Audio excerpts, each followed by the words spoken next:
सोलापूर लोकसभेतील सर्व कार्यकर्त्यांचे खूप खूप धन्यवाद व्यक्त करतो।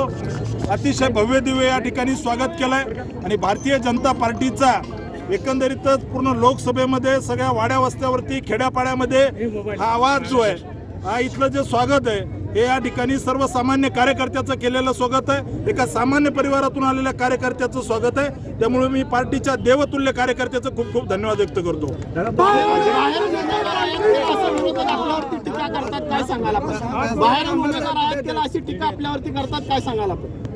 हे सगळं हास्यास्पद आहे। माझ्या आई वडिलांनी सिद्धेश्वर कारखान्यामध्ये ऊस तोडलेला आहे, माझ्या आई वडिलांनी दामाजी कारखान्यामध्ये ऊस तोडलेला आहे, माझ्या आई वडिलांनी विठ्ठल सहकारी साखर कारखान्यामध्ये ऊस तोडलेला आहे।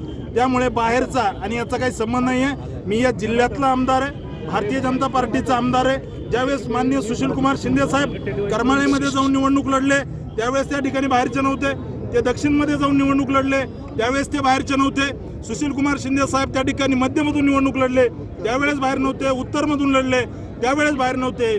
त्याच्या पलीकडे जर सांगायचं असेल यांना जी भाषा समजते त्या भाषेमध्ये, जेव्हा शरद पवार साहेब उभा राहिले माड्यामध्ये बारामतीमधून येऊन, त्यावेळेस हे सुशीलकुमार शिंदे साहेब आणि त्यांचे सगळे लोक जे आहेत हे सगळे जाऊन त्या ठिकाणी जाऊन प्रचार करत होते। त्यामुळे माड्यामध्ये बारामतीमध्ये येऊन माड्यामध्ये उभं राहताना त्या ठिकाणी शरद पवार साहेब बाहेरचे नव्हते का, याचं उत्तर त्यांनी द्यावं। आपका एजेंडा क्या रहेगा इलेक्शन को लेकर, आपका एजेंडा क्या रहेगा? निश्चित ही निवडणूक सोलापूरच्या विकासाची आहे। मागच्या 10 वर्षामध्ये सोलापूरमध्ये न भूतो न भविष्यते अशा पद्धतीचा विकास आमच्या दोन्ही खासदारांनी केलेला आहे। त्यामुळे निश्चित या ठिकाणी आपण जिल्ह्याच्या किंवा सोलापूर शहराच्या कुठल्याही भागामध्ये गेलो तर निश्चित मोदी सरकारने मागच्या 10 वर्षामध्ये जी विकासाची गंगा आणलेली आहे त्याची रेष पुढे ओढणं हेच माझं मी कर्तव्य समजतो।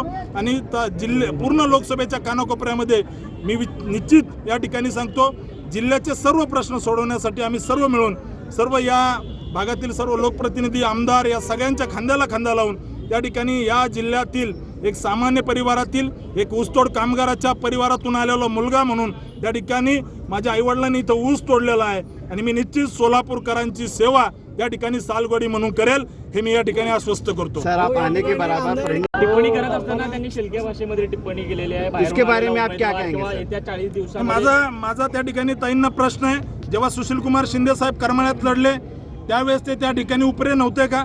माझा त्या ठिकाणी ताईंना प्रश्न आहे, जेव्हा ते वेगवेगळ्या मतदारसंघात लढले त्यावेळेस ते उपरे नव्हते का? त्यांच्या त्या ठिकाणी परिवाराची जर हिस्ट्री पाहिली तर धाराशिवमधून परंडा तालुक्यातून या ठिकाणी आलेले आहेत त्यांचे पूर्वज आणि त्यानंतर इथं निवडणूक लढलेली आहे। माझ्या आईवडिलांनी तर इथं ऊस तोडलेला आहे, माझ्या आईवडिलांनी या ठिकाणी इथल्या मातीची सेवा केलेली आहे, माझं बालपण या मातीमध्ये गेलेलं आहे। त्यामुळे त्यांना नैतिक अधिकार नाही आहे हेच या ठिकाणी सांगतो। आमचे महायुतीचे सर्व कार्यकर्ते, भारतीय जनता पार्टी, शिवसेना, रासप आणि सर्व घटक पक्ष, राष्ट्रवादी या सगळ्यांना मिळून या ठिकाणी ही निवडणूक या ठिकाणी त्यांचा नैतिक पराभव झालेला आहे। येत्या काळामध्ये सोलापूरकर निश्चित त्यांना ज्याप्रमाणे त्यांचा दोनदा पराभव झालेला आहे, 3दा पराभव झालेला आहे, 4था पराभव भारतीय जनता पार्टी या ठिकाणी निश्चित महायुती म्हणून त्यांचा करेल हा मी विश्वास व्यक्त करतो। तरुण आमदार आहात जिल्ह्यात।